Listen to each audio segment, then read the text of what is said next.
واقعہ کتاب میں پڑھا. مثال کے طور پہ اس کا نام ڈاکٹر احمد تھا.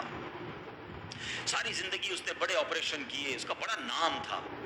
اب حکومت نے اعلان کیا کہ اس کو گولڈ میڈل دینا ہے, لائف ٹائم اچیومنٹ ایوارڈ. پوری زندگی اتنا کام کیا, اس ڈاکٹر کو ملک کے دارالحکومت میں بلایا جائے گا اور ایک بڑی تقریب ہوگی اور اس کو گولڈ میڈل دیا جائے گا. ڈاکٹر بڑا خوش کہ اتنا بڑا ایوارڈ ملنے والا ہے. ڈاکٹر صاحب نے فلائٹ بک کی, جہاز میں بیٹھے. جیسے ہی جہاز اڑا تو کچھ دیر کے بعد جہاز موسم خراب ہو گیا اور جہاز میں کوئی پرابلم ہو گئی. تو جہاز کو راستے میں کسی چھوٹے سے ایئرپورٹ پر اتار لیا گیا. ڈاکٹر صاحب جہاز سے نکل کر عملے کے پاس جاتے ہیں کہ بھائی کب جہاز اڑے گا, میری تو وہاں بہت اہم تقریب ہے اور سارا پروگرام میرے لیے سجایا گیا ہے, میں چیف گیسٹ ہوں, مجھے گولڈ میڈل ملے گا, بتائیں دوبارہ جہاز کب اڑے گا. قصر چھوٹا سا ایئرپورٹ ہے, جہاز کا پرابلم بڑا ہے, اتنا جلدی ٹھیک نہیں ہوگا. آپ کو اگر پہنچنا ضروری ہے تو آپ کو ایک گاڑی لیں کرائے پر اور بائی کار چلے جائیں, آپ پہنچ جائیں گے اپنی تقریب سے پہلے. ڈاکٹر نے کہا یہ بھی آئیڈیا ٹھیک ہے, جہاز کے انتظار میں کہیں میرا پروگرام ہی مس نہ ہو جائے. ڈاکٹر صاحب نے گاڑی بک کی, رینٹ کار لی.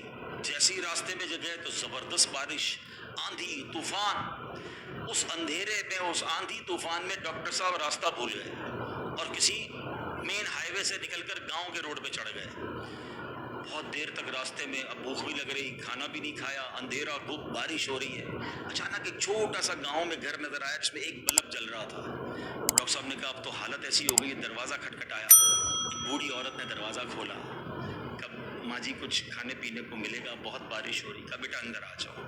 وہ اندر چلا گیا. ماں جی نے بڑی محبت سے اسے پانی بھی دیا, کچھ کھانے کو بھی دیا.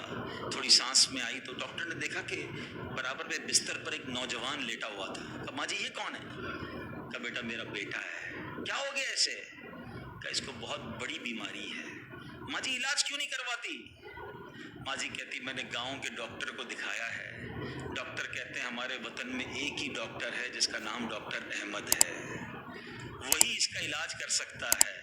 مگر بیٹا میں غریب ماں ہوں, میں اپنے بیٹے کو کہاں سے ڈاکٹر احمد کے پاس لے جاؤں؟ نہ پیسے ہیں نہ کرایہ ہے, بس روز اللہ سے دعا کرتی ہوں اے اللہ تو کارساز ہے, میرے بیٹے کو شفا دے دے یا ڈاکٹر احمد کے پاس پہنچا دے.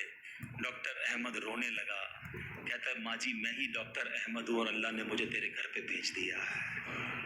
جہاز کا خراب ہونا, چھوٹے ایئرپورٹ پر اترنا, رینٹ کار لینا, راستہ بھول جانا, کسی اور گھر